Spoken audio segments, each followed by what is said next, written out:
Welcome back to Light Talk, where everyday people can share your spiritual journey stories with a safe and supportive community. If you'd like to be a guest on the show and share your stories with us, email lighttalk423 at gmail.com. While you're at it, click on that like, share, and subscribe buttons. All right, let's get started. One night, I was walking up to the stuffed animal, and right before I could even have a discussion, I could hear thoughts coming from the stuffed animal. So I stopped and took a moment and asked a question, said, "Are you okay?" The second I asked that question, within my mind's eye, I could see a man. And I recognized the energy, the presence, because it felt what I had felt when I was talking to this stuffed animal. So I recognized that it matched in terms of presence and frequency. I did not feel threatened. I didn't feel scared. It felt familiar. So I knew it was who I was really speaking to. So after I was getting these responses from this stuffed animal and could physically see a man, we just started having discussion. And he was just more so just expressing his pondering thoughts. And all I can remember is that he was very deep in thought about helping me. At the time, I was feeling very depressed as a young child at the house I was at due to my family situation. And he was deep in thought about his reflections on his life based on what he had witnessed, what I had experienced. And I was just trying to calm him down. That was my goal. Just try to make him feel a little bit better just by being supportive. And Mm-hmm. in that moment where he come to some realization of acceptance, that's when I physically saw a white door open up, and I said, it's okay, you can go. Like, I just intuitively felt that it was a door. And I said, you don't need to be scared. I don't need you anymore. You can go. And then he walked through, simply just came towards it. And then I never heard from him again. But I knew within myself, like within my being, that he was in a good place or was feeling better. And then Yeah. I just never questioned it. Oh, that's exciting. That is really exciting because the help you did for this man was just speechless. It's so remarkable. So remarkable. Yeah. Yeah, I My, definitely can never forget it. yeah. No, you can't. Special things like that is just amazing. It just reminds me of when my mom passed. My brother was in the room with her, holding her hand, and he had seen the same, well, something similar. He looked up, had intuition to look up in the corner of the room, and he saw like a cloud of sparkles. I guess is how I can think of how he was seeing it. And he saw my mom within, and she had turned around and told my brother, "It's okay. I'm good. I'm good. It's okay." And she turned around, I guess, Wow. walked off and went up into the cloud there. Cloud like. I guess it wasn't really a cloud, but it was to my eyes. You can't explain it, right? Yeah. So the best way I can explain it is that it was like a cloud of sparkle that she went through, which is very exciting to me. Wow, I love that. Yeah, it was very cool. I'm kind of bummed that I missed it, but I know my brother is the one that needed to see that to help him through the passing with her. So yeah, that was really cool. Yeah, you had some really rough times too, didn't you? Yeah, definitely in the beginning, trying to navigate just the learning and practices of all this stuff, but while you're still growing up as a person and then no one else can like validate you. Yeah, it was like learning through the trial and errors for sure. Yeah, yeah. You said you had some like presence with you. Yes. And honestly, it was those years that really, again, taught me like the importance of just needing to protect yourself, the need to cleanse your space, and banishing unwanted influence. So I was really stuck in that situation growing up at my parents' house. And I didn't know at the time, like, well, like during, but looking back, I could definitely say that my parents, specifically my father, is the one that had the actual attachment to him. Oh, And it just looked at me as if I was just like an easy target to try to deter me from my path before I could really like do some real good or really solidify within myself, really. So for many years, I would pretty much just have to learn how to understand the signs and telltale signs of just being able to understand that this is a malicious presence.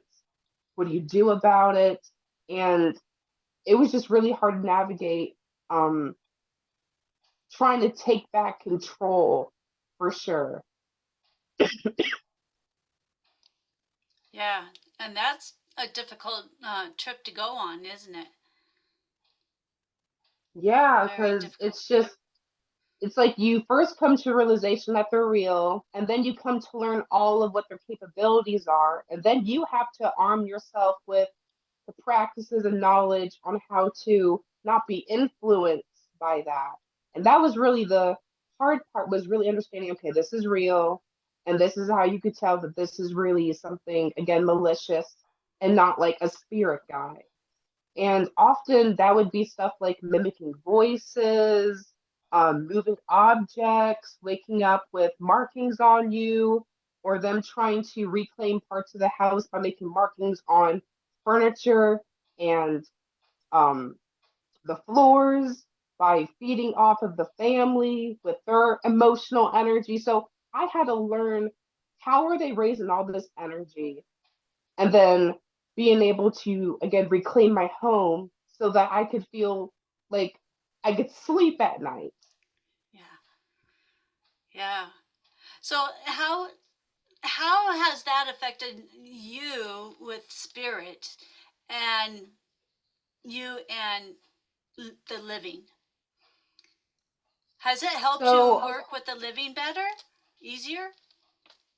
so I do believe it does, because oftentimes, especially by clients, they usually want me to validate, okay, is this something demonic or is this something else? Or they want me to come over to their house and do some type of like cleansing or protection work for them, is usually how it comes up nowadays within recent of life. But I now just take that knowledge and experience more so to equip others with the know-how to be able to do for themselves, because oftentimes I find that now at this chapter of my life I'm really just here to educate others so that they can be able to do for themselves, especially within their families. So that's mostly what I do within that type of.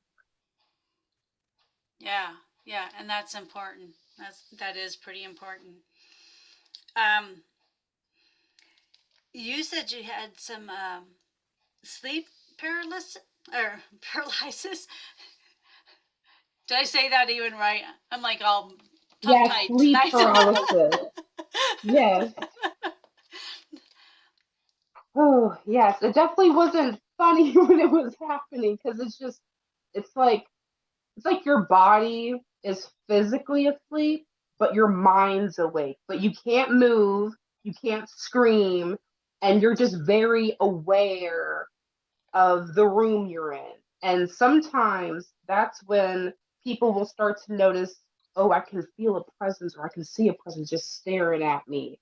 And oftentimes it looks like these shadow figures, or in my case, it was demons trying to more so lurk and observe me and trying to poke me and all that. So oftentimes it would just happen when I would just try to go to sleep as planned, as normal, and then I would just be in the middle of the sleep paralysis with the entity like right in my face, and then I would have to more so focus on the intention of gaining control back of my body and waking up.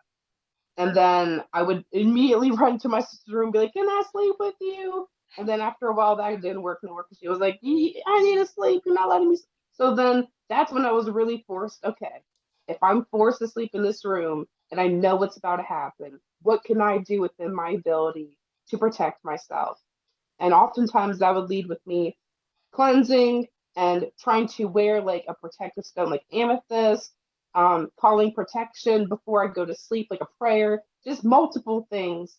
But it took a lot of experimenting to really find, like, I guess that perfect combination of what was effective as I was learning all these techniques and practices and understanding why it was all happening.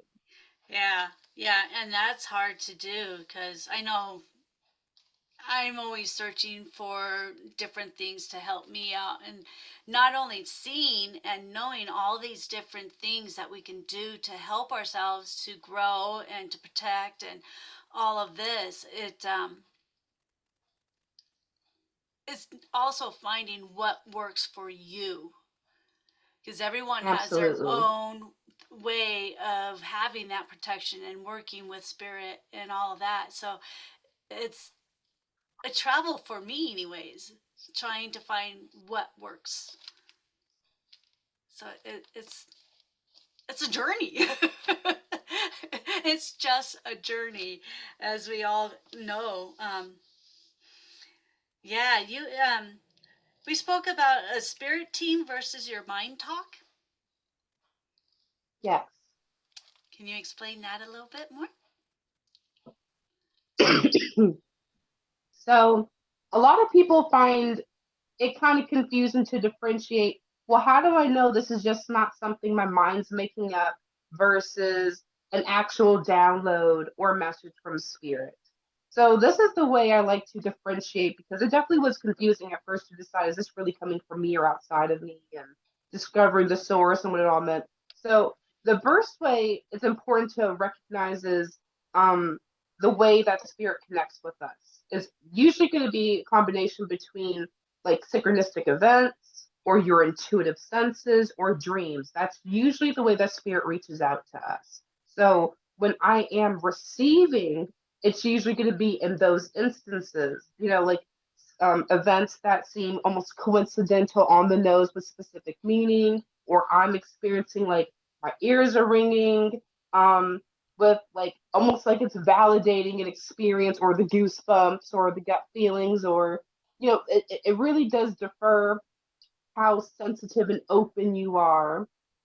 And then sometimes it might come to you in a dream. So it's important to recognize, how do you feel, within one moment to the next, because if you are not responding to a stimuli, then you might be receiving or picking up on something. And that's really important to be aware of, is to understand, to be in the present moment in your body, out of your head, so that you can recognize and receive the messages when they come.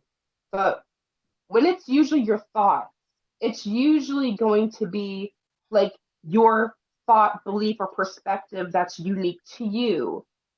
Now, if it's something that is usually from spirit, it's usually something more objective or like a wider perspective, something that is not so limited to like your beliefs, if that makes sense. Because oftentimes, spirit, they will tell you things that you don't want to hear.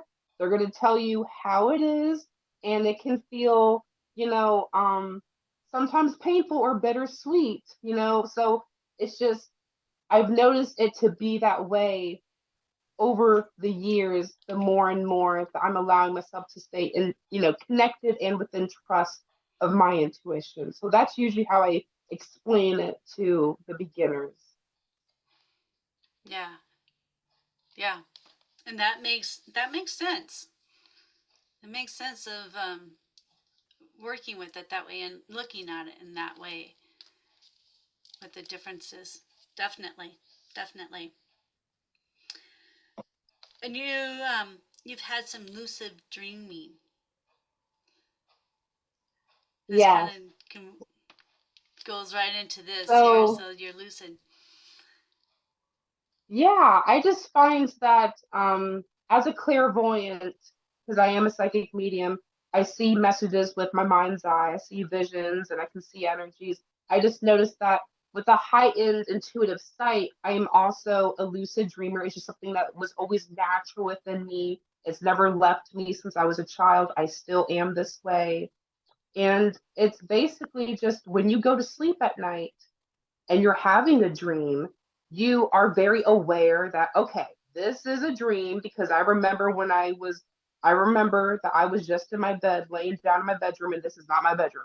I was just here. This is not normal within my day. So I'm very aware when I dream. And the second I realize, okay, this is a dream, my first thought is, well, what is it I want to do? Do I want to go to my astral temple? Do I want to consult with my team? Do I want to visit someone else?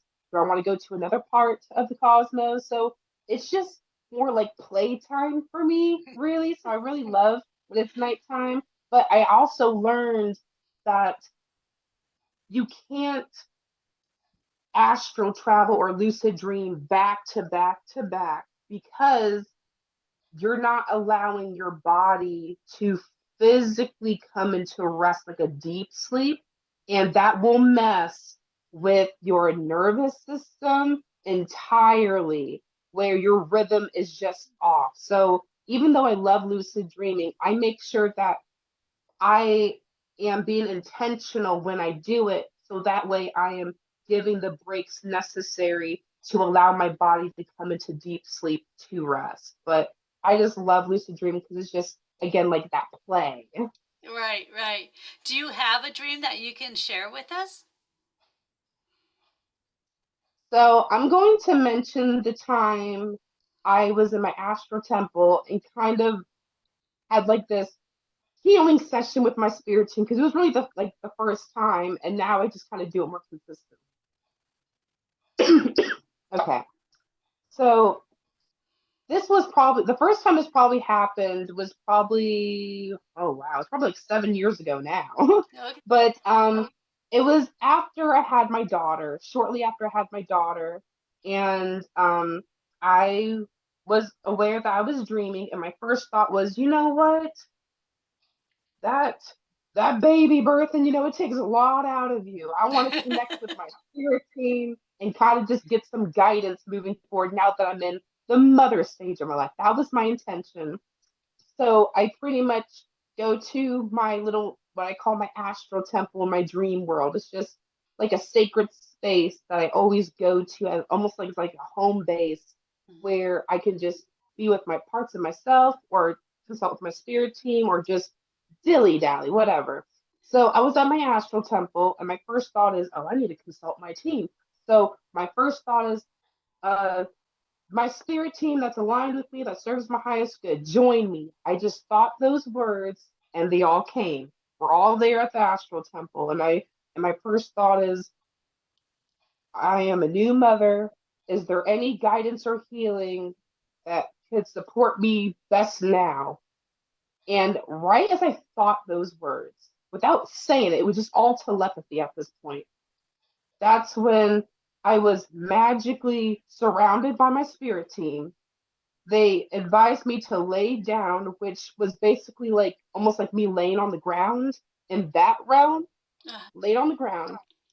And then they started shooting this white light, like streams of white light coming from all directions, like into my energy or my body, because it wasn't a physical body, but I could see them shooting it into me, and it felt warm.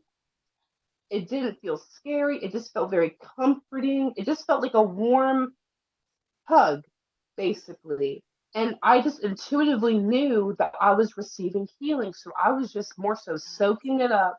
And as I was experiencing this light, I was getting these very fast flashes of what I didn't know then, but was me starting my business.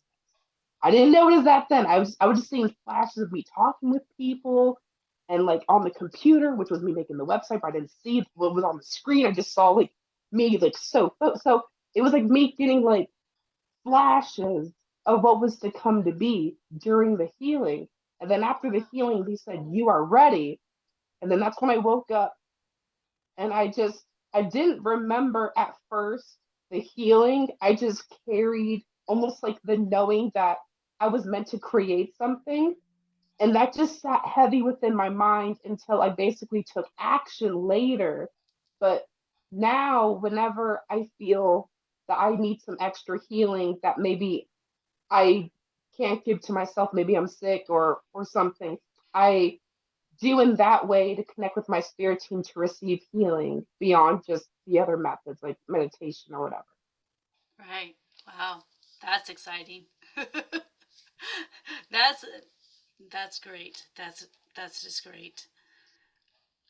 Um, yeah, you have so many things we spoke about. Um,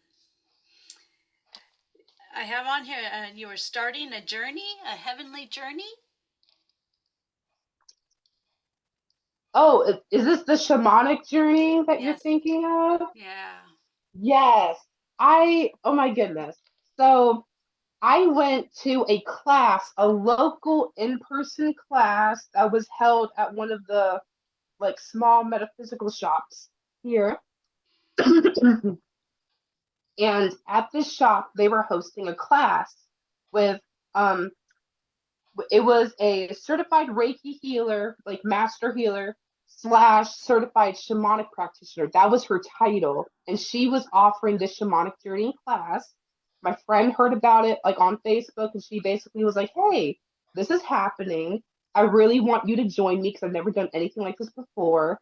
I'm willing to pay for you. Can you just come? And I'm like, well, when is this ever going to happen again? Like, I never heard of this. Like, this is awesome. So I was like, yeah, this sounds cool. I felt like it was almost like an opportunity falling in my lap. So I was like, yeah, I would Yeah. love to learn something new. Uh huh. So I go to the class, and it was just uh, going to the back room of the store with a circle of people. And it looked like we were basically about to do meditation because it was like all the Zen vibes and the low light. Everyone's sitting on the ground. And I'm like, okay, let's see what this is about. yeah. So I sat down and the instructor started to explain what is shamanic journeying, saying this is a practice that is, taught by shamans. And it's basically the concept that you can journey to meet your animal guide and you can go to the lower world, the middle world, or the upper world. But for this class, we were basically learning how to go to the lower world to meet our animal spirit. That was the intention of the class. And I was like, yeah, I'm down to meeting more of my spirit team. Yeah. So at that time I never connected with animal spirit guides yet. It was just something totally new. And I was like, I feel called, so why not? So after she was explaining the concept of the practice, I was like, okay, this sounds really good. So it was basically like a walkthrough meditation. Mm-hmm. You would close your eyes and envision and kind of join the journey of what was being instructed to us. And what was instructed was visualize a place in nature that you like to go to that makes you feel safe and like it just feels like a sacred space to you, a real place in the world that you visit.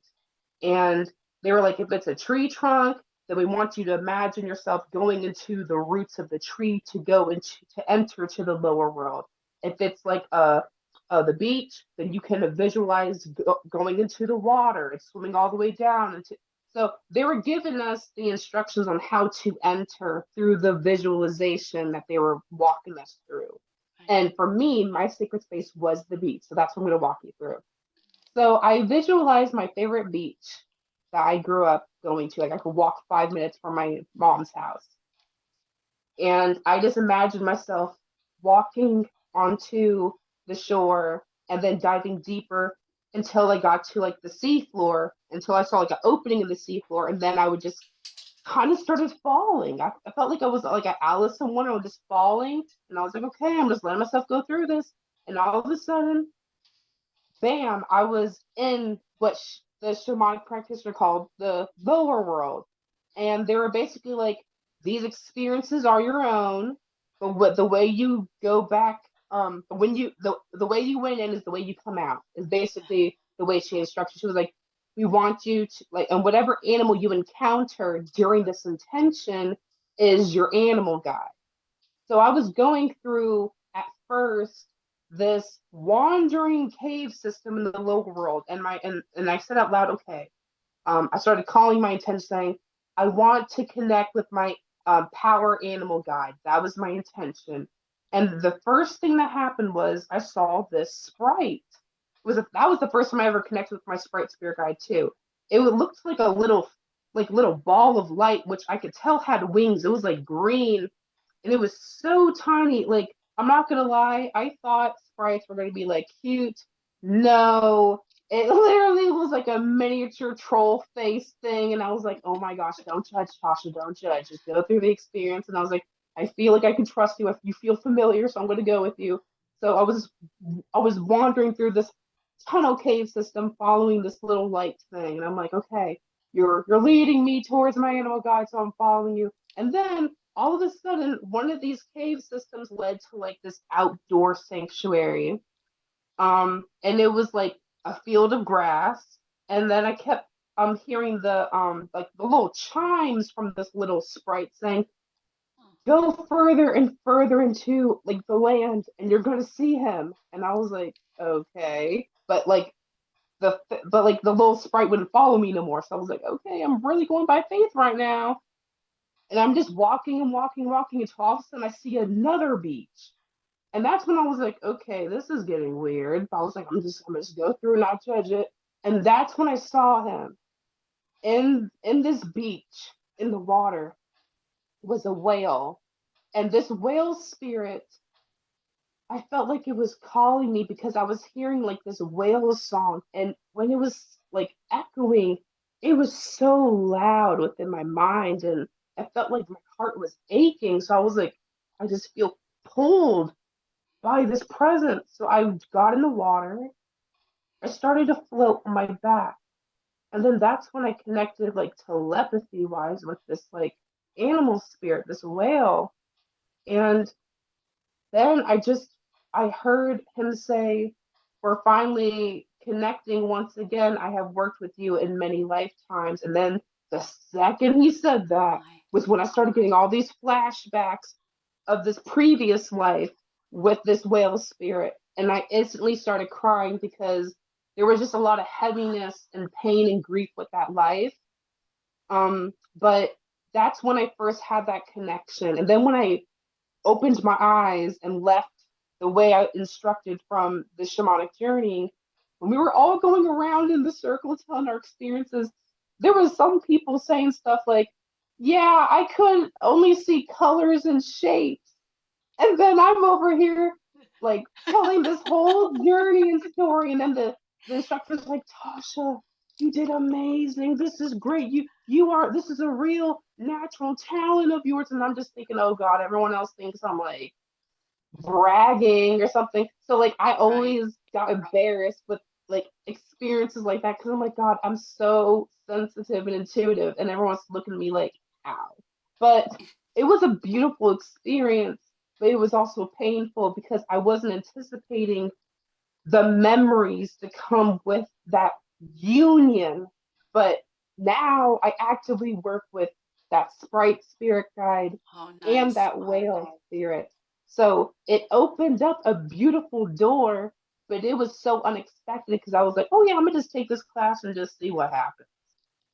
So Wow. Wow. And that took us right up to the end of our time here. So that is so awesome. Thank you so much for coming on the show. I so enjoyed having you with us. Oh, so I so appreciate it. It's so awesome hearing all these different stories. It blows my mind, all these stories that I hear. It's so oh awesome. well, thank Thank you. you. Thank you. And if Yeah. anybody out there would like to be on the show and share your stories, email lighttalk423@gmail.com and we will talk with you then. Thank you, and we'll see you later. Thank you for joining me. All right. Bye. Okay.